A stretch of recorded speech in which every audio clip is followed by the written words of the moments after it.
Hi, this is Mehdi from the band HANGMAN'S Chair, and you're watching That Metal Interview podcast.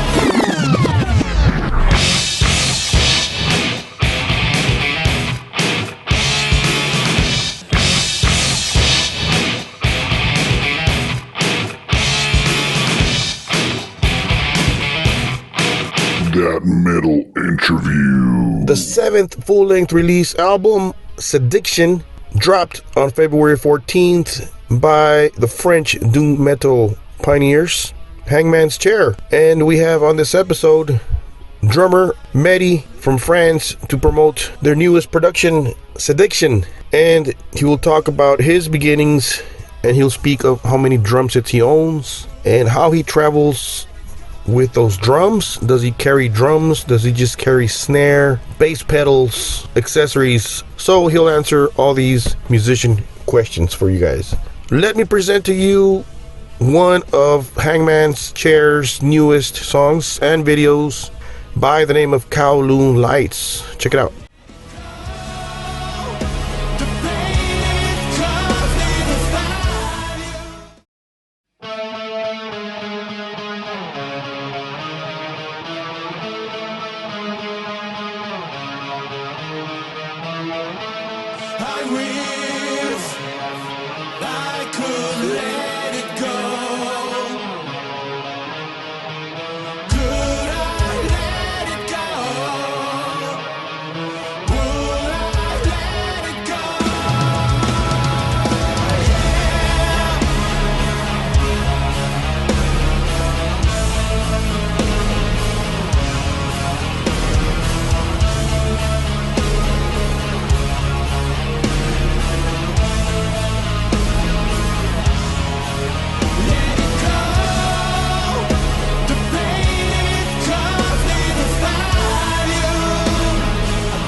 the French doom metal squad strike again with their 7th studio production, Sediction, and that was Kowloon Lights for you guys, one of the latest singles from the band.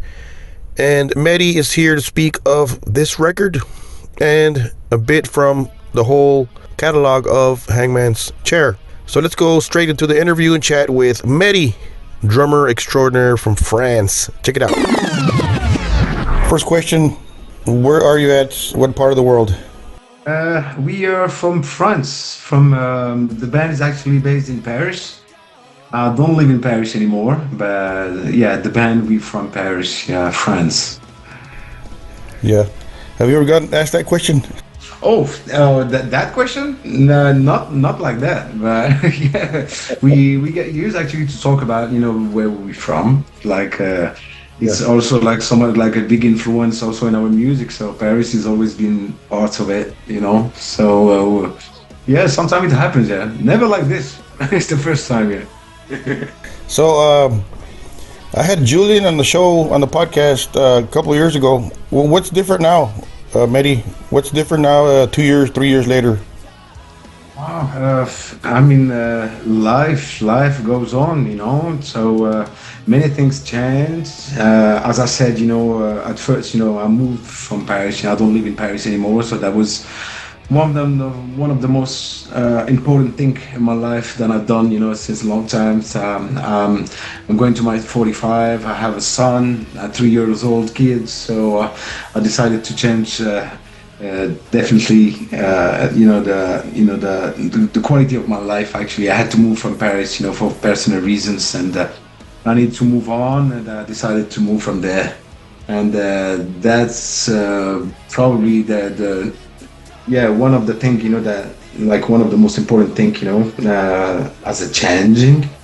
But then, we just finished like a new album now, and it's gonna be released actually tomorrow. So we never been so close after this long, cyclical process between writing songs and new material, sending with Julian demos back and forth and stuff.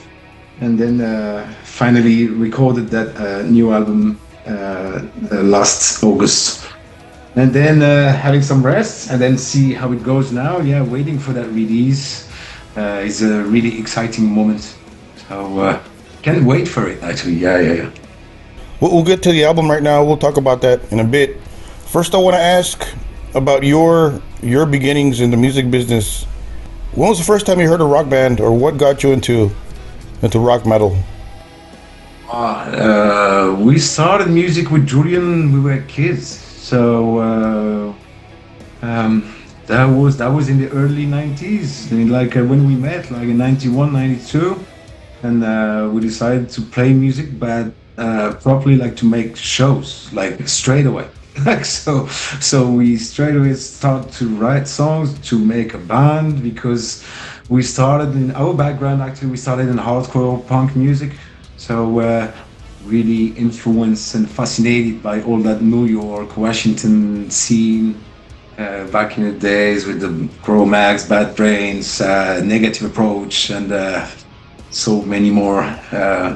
So that was the thing, man. So we wanted to play shows. There were a lot of bands. They were coming to Europe and Paris, Belgium.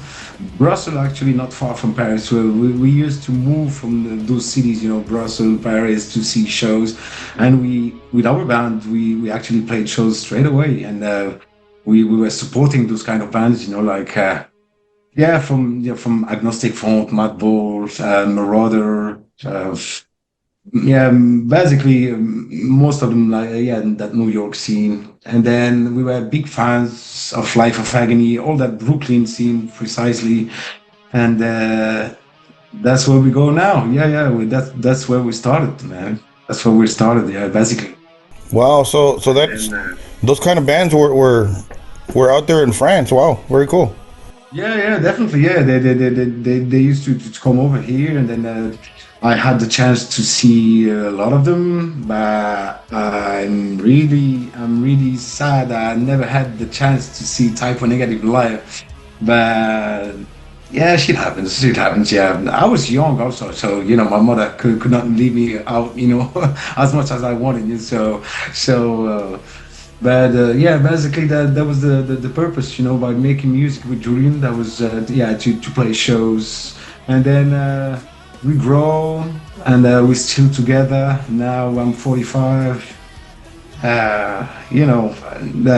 We started then Hangman'S Chair after many bands in 2005, and we try to keep it, that way. And it's a lot of sacrifices, a lot of work, and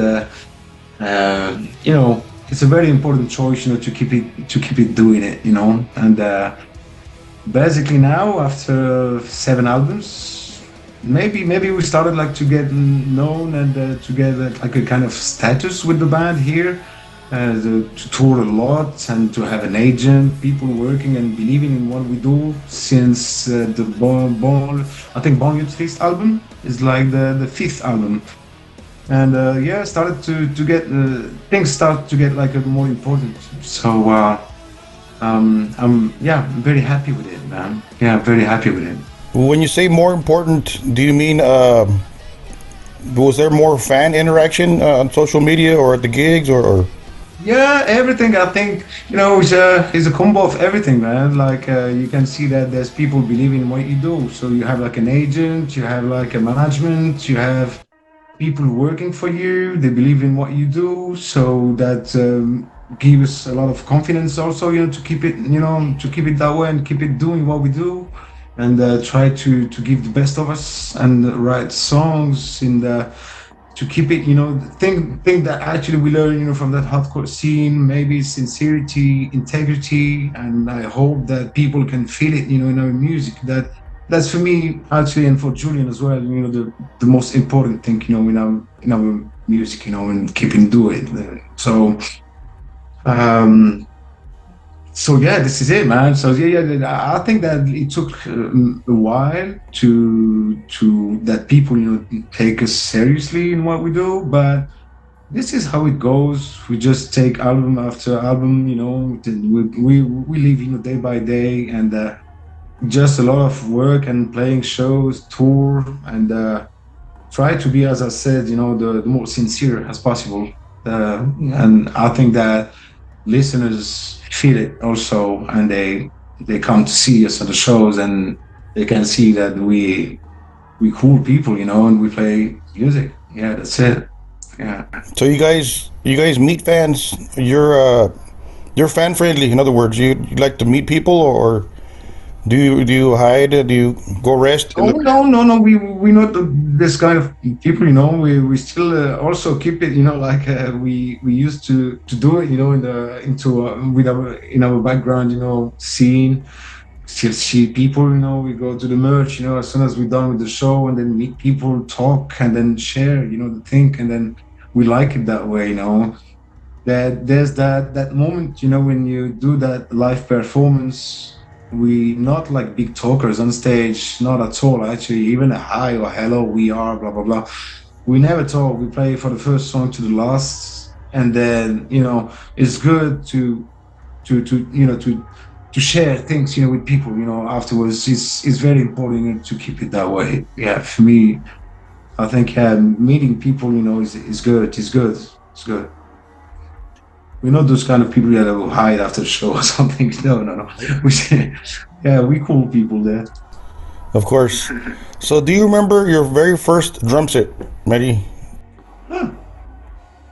Was it in the Oh whole? man, no, not really, not really. I think yes, actually. Yeah, I had like an old, I had like an old drum kit that a guy sold me. It was like an old Ludwig. I think it's a Ludwig drum kit, but it wasn't like a real UK or US kit. I think that was made like a China made, But it was a good one actually. And then I had like another Tama, and then I stayed with Tama.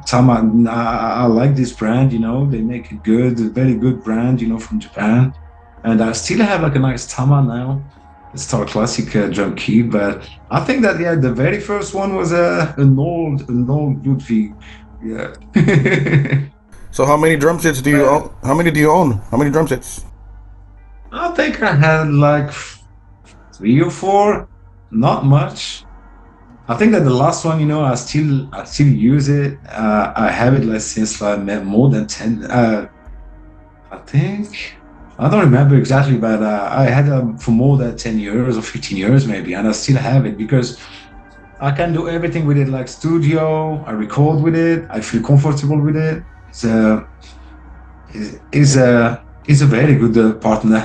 So for the, I think I really every time when we start like we finish an album and we start like to work on a tour or something, I'm thinking about changing or maybe like I'm thinking about having like a new one, like acrylic one. So I'm working with I'm talking with brands, and then see what I can get, with that. I like acrylic also. Like, but I don't know what I'm gonna do. Maybe I'm gonna keep my one, my Tama. I'm not sure what I'm gonna do, man. Right. It's a drummer's hard decision to what you're gonna do with your drums and. Yeah, yeah. It's actually it's very expensive stuff. The old drum kit. When you see cymbals, blah blah blah, and the sticks, and you have to change everything. When you tour, as we did for the last album, for the previous album, we made like more than 120, 130 shows, which is a lot for us, but I never had that much. So it's good because I have endorsement with brand like for symbols. Now I'm very proud of it because, and also very, very satisfied because I don't need to buy as soon as, I break one, so, which is awesome. So I have this kind of deal for cymbals. I have also deal for sticks, but drum kit is very special. It's very special thing. You always think about changing, but then you also like being, comfortable with the one I have. I know it so well, even to tune it, to tone it, I can change everything on it. So it's is very, very special instrument to me. It's something like very a connection. You need to have like a kind of human connection with the instrument. And I'm a quite hard beater also. I'm a quite hard hitter. So I think that we share so much with that drum kit that I still want to keep it every time. So it's special, man. On your gigs, what do you carry on the road? Do you carry just your snare, pedal, or? No, man, no. I bring everything. I bring every time everything. I usually never share my drum kits. We bring everything. Amps, drum kit. We have our own sound desk. We have our own light desk. We have, our tech crew like to bring we bring everything like that. Anytime or everywhere we play. It depends. Could be in club or in big festivals. We have our own gear and our own sound. Everything, memories in the sound desk. Everything, which is good, man. And yeah, for my drum kit, I bring everything. Yeah. I like to play on my own. Yeah, Yeah, very cool. we can make it, and it depends when we go like with a flight session. When we go like while playing. Obviously, just bring like cymbals or my snare, which is a special one too, very deep one. So I gotta carry it. When can we expect you in the U.S.? When do you guys come over here? Man, it's always hard to us. Yeah, I don't know, man. It's a kind of a dream, man. We had an opportunity a long time ago, before the COVID, actually, and we had like a proposition tour with the band. I don't even remember his name. Sorry about that. But we had like a month tour planned, and we couldn't make it actually. So we just came on the U.S. soil just for a festival. That was at the Psycho Fest in Las Vegas, which was unbelievable, man. It was awesome to play there, and we shared we had like a very nice live performance, and people really enjoyed it, and we had like a great moment there. But this is it actually, and then that was before COVID, and then yeah, life goes on, as I said, and then we didn't have like another option for the moment. So really looking forward to come back, to come back to your soil, man. It'll happen. Yeah. It'll come around. It'll happen. So. Yeah, I hope so, man. Yeah, let's see how the future, if this album, can open us the door, again. It depends. I'm sure that is also a little bit hard, for European band also to come over. We know about, financial stuff, visas and stuff. It's not Yeah. an easy thing to do. So we just, wait and see what's gonna happen for the future, man. And hopefully we can make it. Yeah, definitely. We have like several messages from people, from the US really waiting for us. So Really? I hope that we can meet those people, Yeah, definitely. Nice. So, Yeah, it could be great, man. Sediction. Let's speak Sediction here. It's dropping tomorrow, February 14th. Very, very soon here. We're just around the corner. Are you excited? Oh, yeah, definitely exciting moment. Yeah, never been so close. So yeah, it's always, as I said, that cyclical process, with writing, recording, waiting, and then starting that promotion stuff. And then we had that release date coming soon, and then we're waiting for it. Yeah, definitely. We have, I need to take always, a step back, after that recording session. I never listened to the album anymore. It's taking so much energy for me, from the beginning to the recording session, that when I'm done, it's like, I just keep the song out of my head, for a long time, man. I need it, yeah, because it takes a lot of energy, and there's a lot of tension in it, obviously, but like a good, it's a positive tension, obviously, but then, the feedbacks we have at first is with medias, and they're great, man. So I'm really, really excited and really looking forward now to release this album, and then listeners can get into it and send me that energy back, as I sent, on the album. So yeah, I really can't wait for it, man. Yeah. It's a very exciting moment, definitely. That was one of my questions. Do you sit there and listen to the album after you guys finished it off and it's released? Do you cruise around in your car with the CD or Spotify or whatever? What do you mean, like our album? No, like no, not that much, man. Actually, no. As soon as I said, as soon as I recorded, I tried to get rid of it, man, because it's something I need to get into it again, to work on my live performance, obviously, but then it's another process. I don't listen to it anymore. No. It's something that you give so much energy to write those melodies, and to me, like that creation process is so incredible, man, that I need to take a break on it, on songs. Even my previous albums, it's weird, like for the story, with Julian, we're listening to the first album because we really wanted to make like a special set, for this year.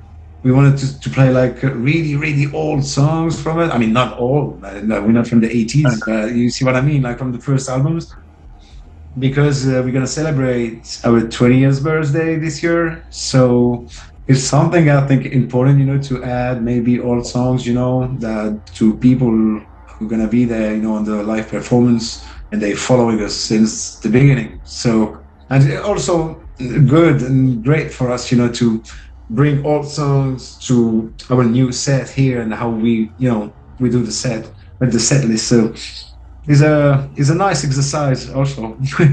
Very cool. That's but this is it, and I don't listen to my albums at all after that. No. So there's a treat for the fans there. There's going to be some old stuff. Is that what you're saying? Old from the old album? Yeah.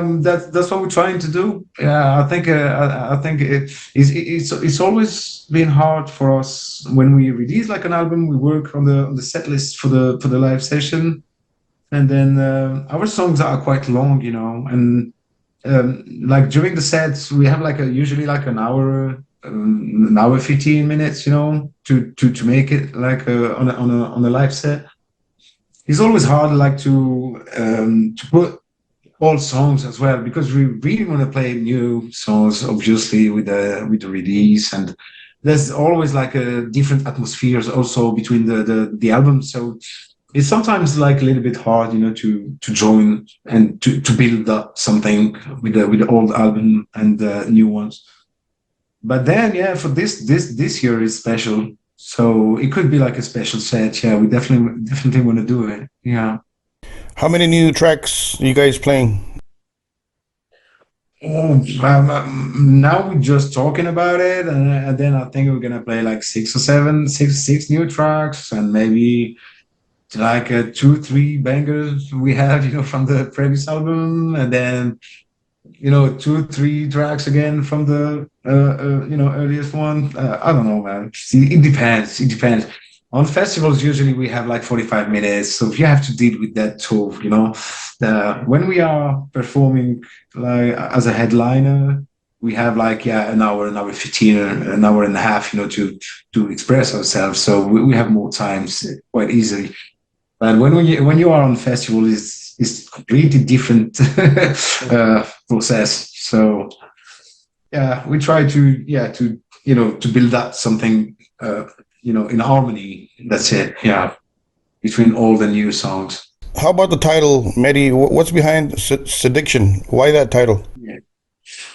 Uh, I liked it actually. Yeah, Julian came with that kind of punchline, and then I think it's a nice trick, playing between put the word, with sadness and addiction. It's actually the proper concept of the band.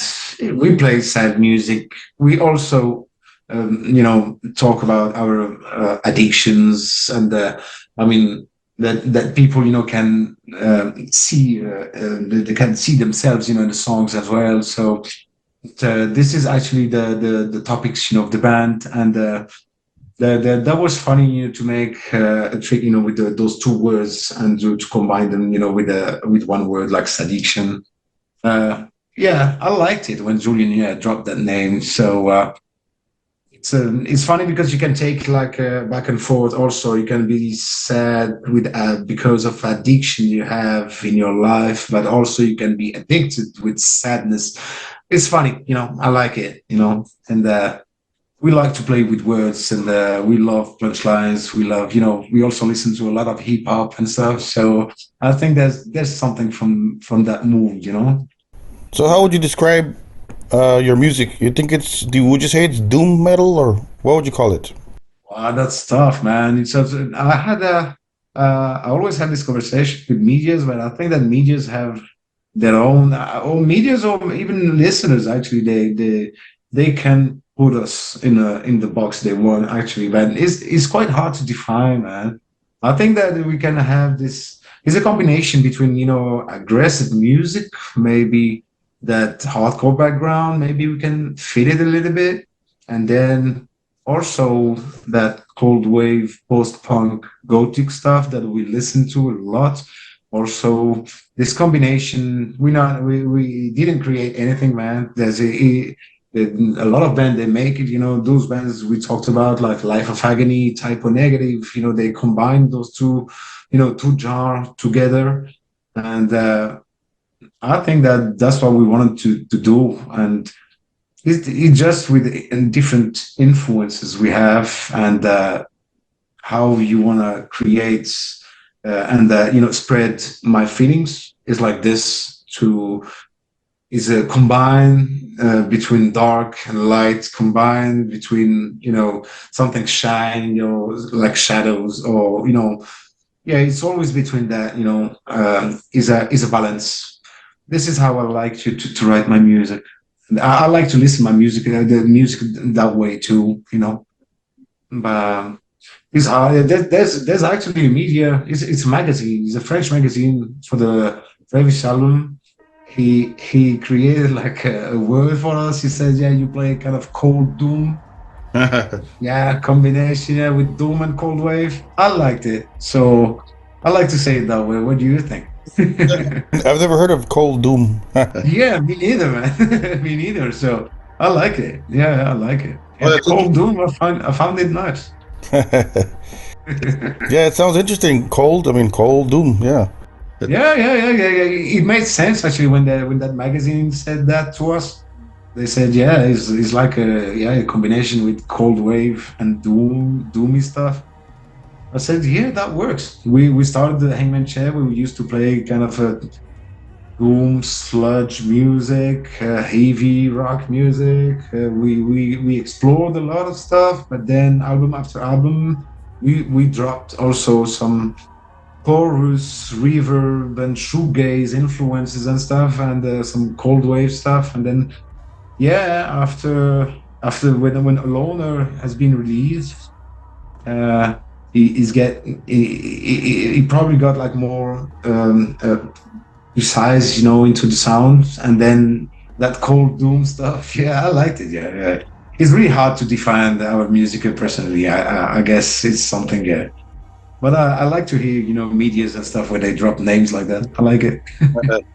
So who is the one that starts off the writing process? Is it Julian? Does he call you up and say, you know what, I got a couple of riffs, or I got some lyrics, or? Yeah, sure. It happened like that. It depends, man. It depends. Sometimes I do. Sometimes, I call him and then I say, okay, I started. Or like for the last album, for that one, for Addiction. I mean, after that whole tour with the Loner, with Julian, we were saying that we wanted to take a break a little bit, just to take some rest, and then see where we want to go. And then maybe because we toured a lot, that like we never did before, man. So we need to take like a little, to take a step back and see where we want to go. But then for the story, like we started to write songs straight away, which was weird actually, because we really wanted to take a break. And I have to, even with my personal life, as I said, I moved, from Paris. I was moving, and I have my little kid, he was growing, and I wanted to take a little break, but we wrote songs straight away. So I think that he started and I started like straight. so I sent him like demos, kind of like a bunch of Ace songs, something like that, which was really awkward or so, with that period, I was really busy, but I was inspired, man. I don't know. But then, yeah, Julian came also with songs, and then we started to work on, a track list, and what we decided to keep maybe like 10, 15 tracks, to record. And this is it. Yeah, it depends, man. Julian sometimes start and then start to give a push, and sometimes I do. It depends, but we always follow each other. We quite like very different persons together, like totally different persons, but we always, build stuff together, and it works. So you mentioned your family and your kids. It must be hard for me. I mean, for a musician. I mean, I interview different rock musicians and metal musicians, as like you, and they all speak of the same thing. There's got to be a support at home, right? Your girlfriend, wife, your kids. How's the support there? Do they support you, or do they want you to stop being on the road, or? It's not an easy thing, actually. Yeah, you're right. It's not an easy thing, but it's just a question of is actually just a question of balance, and then see what are your priorities, in life. But I waited it's not that I waited a long time, but I had my kid. I was 40, 41, 42 now, 42 years old. So I waited a long time, man. So when he came in my life, when Selim came in my life, it changed obviously everything, my perception of things, my perception of life, actually, I was more into, a folk life person, you see what I mean? So I had no, it's quite hard to talk about it actually, but that my son came in my life, it changed a lot of things. So now I have to deal with it, he was born two years ago when a Loner has been released, and I was touring a lot, so I wasn't really there at home, with my wife. So it was like quite a defy, yeah, for me and for my family, to keep my head up and to see what are actually the priorities, and try to be here as much as I can, for them. So it's yeah, it's quite a hard deal. Yeah, it's a big deal actually. So, but she knows, my wife knows that music has always been something to me in my whole life. This is actually what I tried to do, and this is probably the only thing I know. uh, I also have like I work, beside the band. I also work as a backliner, in the music industry. So I try to, to keep the balance in between all that.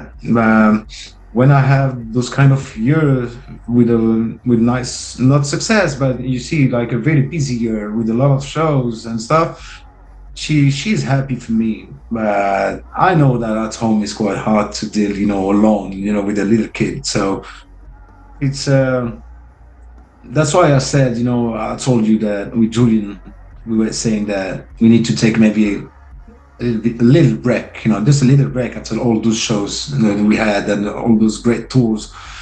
Um, but this is it. I just get back into it and write new materials, and then this is all that cyclical process I was talking about, man. So this is all I know, man. So I get into it, even if maybe inside me, maybe I don't want to go back on tour straight away, Maybe I want to keep my kid and stay with my kid and stuff. But yeah, it's quite hard, but this is how we do, man. And this is how we do, being on tour, and then Life as a musician, yeah. Some people don't know all these. this is it, man. Exactly, yeah. It's sacrifices. This is one of the sacrifices, yeah. One of the sacrifices we need to do.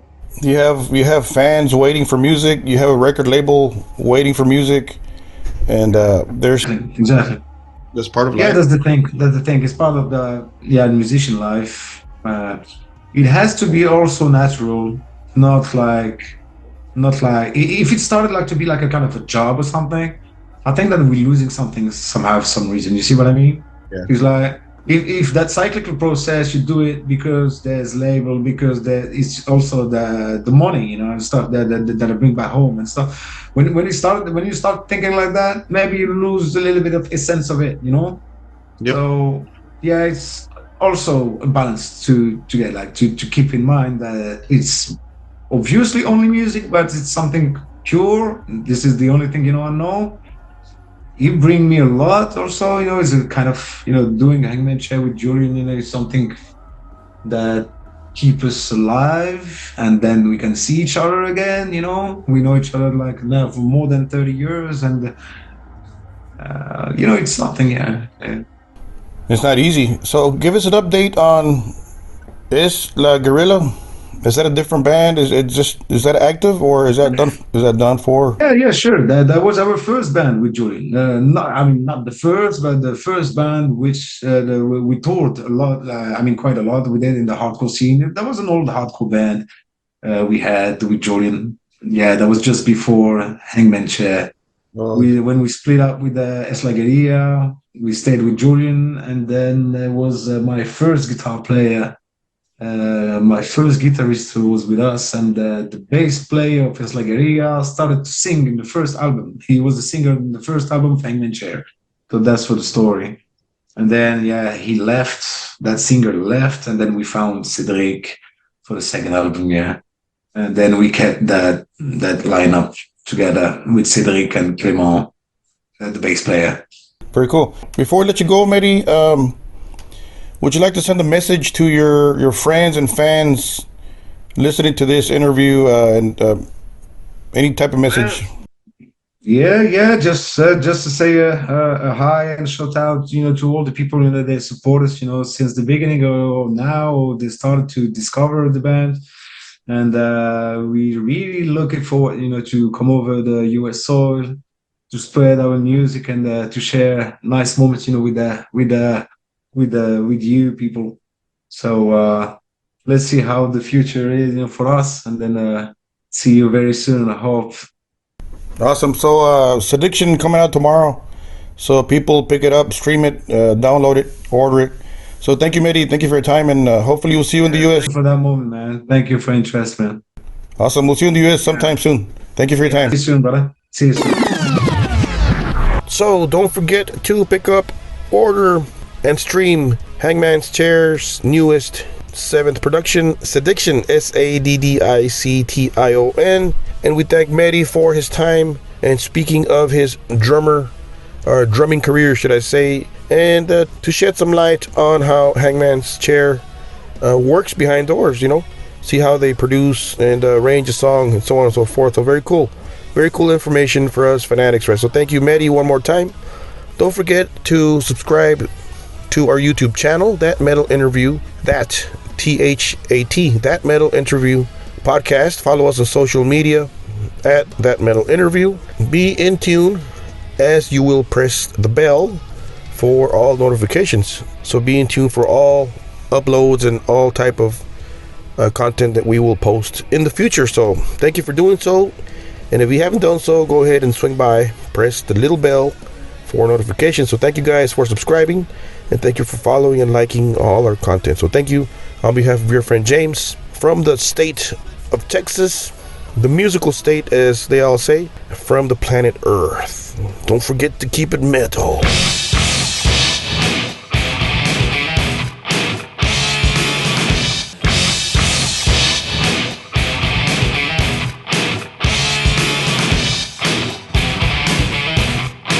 That Metal Interview.